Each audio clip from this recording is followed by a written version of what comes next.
نجاشی بادشاہ نے بستر مرگ پر اپنے بیٹے کو بلایا اور بولا، میرا وقت قریب ہے، اب تم نے ملک کو سنبھالنا ہے اور یاد رکھو یہ کوئی آسان کام نہیں ہے۔ مجھے جب بھی مشکل پیش آتی تھی میں اپنے ایک دوست سے مشورہ کیا کرتا تھا جو کہ بہت عقل مند اور دانا انسان تھا۔ کچھ عرصہ پہلے اس کا انتقال ہو گیا۔ میری کامیابیوں میں اس کا بہت بڑا حصہ ہے۔ وہ تو اب اس دنیا میں نہیں ہے، لیکن اس کے 4 بیٹے ہیں جو کہ اپنے باپ کی طرح بے حد ذہین اور فہم و فراست کے مالک ہیں۔ میری تمہیں وصیت ہے کہ تم ان سے تعلق رکھنا اور ہر مشکل میں ان سے مشورہ کرنا، وہ بہترین حل دیں گے، اور جب وہ محل آئیں تو انہیں خاص عزت و احترام دینا۔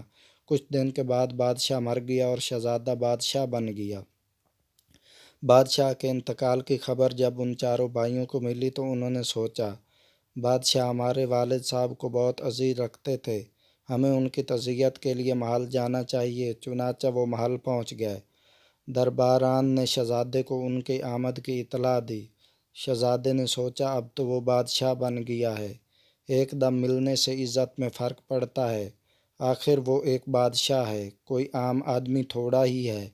اس نے درباران سے کہا کہ ان کو مہمان خانے میں بیٹھا دو اور کہنا، بادشاہ سلامت ابھی مصروف ہیں، فارغ ہو کر ملاقات کریں گے۔ اسی اثنا میں شام ہو گئی۔ نئے آنے والے ممبر سے گزارش ہے کہ چینل کو سبسکرائب کر لیں اور ساتھ لگے بیل آئیکن کو ضرور دبائیں تاکہ ہماری ہر نئی آنے والی ویڈیو آپ کو مل سکے۔ شام کے وقت بادشاہ نے سوچا ان 4 بھائیوں کی چھپ کر باتیں سننا چاہیے۔ وہ مہمانوں کے کمرے کی کھڑکی کے پاس دبے پاؤں پہنچا اور ان کی باتیں سننا شروع کر دیں۔ ایک بھائی بول رہا تھا کہ جس باغ سے گزر کر ہم اس کمرے تک پہنچے ہیں، ہمارے پہنچنے سے پہلے یہاں سے ایک اونٹ گزرا ہے۔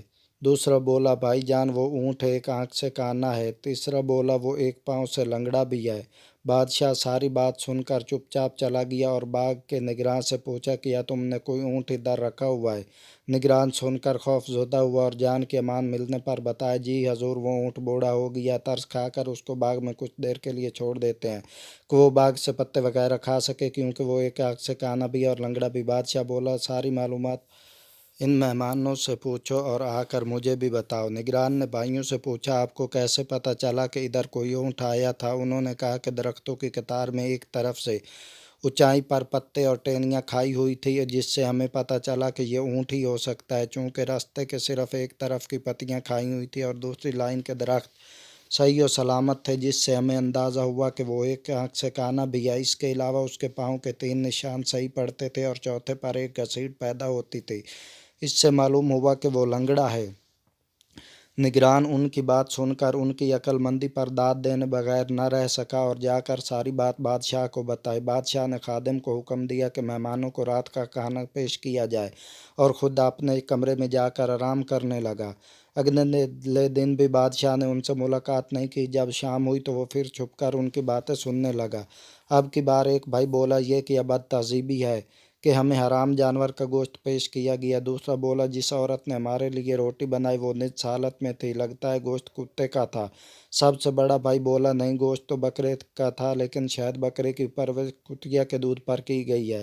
یہ سن کر بادشاہ چپ چاپ واپس محل پہنچا اور باورچی کو طلب کیا۔ باورچی نے کہا، مجھے جو گوشت کسائی نے دیا میں نے وہی بنایا ہے، آپ کسائی سے پوچھیں کس جانور کا گوشت ہے۔ کسائی نے امان ملنے پر بتایا، جناب گوشت بکرے ہی کا تھا، لیکن جس دن بکرا پیدا ہوا اس کی اماں چل بسی، مجبوراً اس کو کتیا کا دودھ پلا کر بڑا کیا گیا اور کل مہمانوں کے لیے ذبح کر کے رات کو انہیں پیش کیا گیا۔ یہ سن کر بادشاہ نے کہا، اچھا تو یہ بات ہے، لیکن آٹا کس نے گوندھا؟ فوراً اس کو ہمارے سامنے پیش کرو۔ جب خادمہ آ گئی تو بادشاہ نے سچ سچ بتا کیا تو نے پلید حالت میں آٹا گوندھ کر روٹی بنائی، جس پر خادمہ تھر تھر کانپنے لگی اور بولی، میرا بچہ پیدا ہوا تھا، آپ کا حکم آ گیا، مہمانوں کے لیے روٹی پکانی ہے، مجھے غسل کرنے کا وقت بھی نہ ملا اور آپ کی حکم عدولی کی جرات بھی نہ کر سکی، سو پلید حالت میں یہ آٹا گوندھ دیا۔ بادشاہ نے کہا، اس بار معاف کر دیتا ہوں، لیکن آئندہ خیال رکھنا۔ اس کے بعد بادشاہ نے خانسماں کو مہمان کے پاس بھیجا تاکہ اصلیت کا پتہ چل سکے۔ باورچی 4 بھائیوں کے پاس پہنچا اور بکرے کے متعلق ساری بات بتائی اور استفسار کیا، جناب آپ تو کل ہی یہاں آئے ہیں، آپ کو کیسے علم ہو گیا؟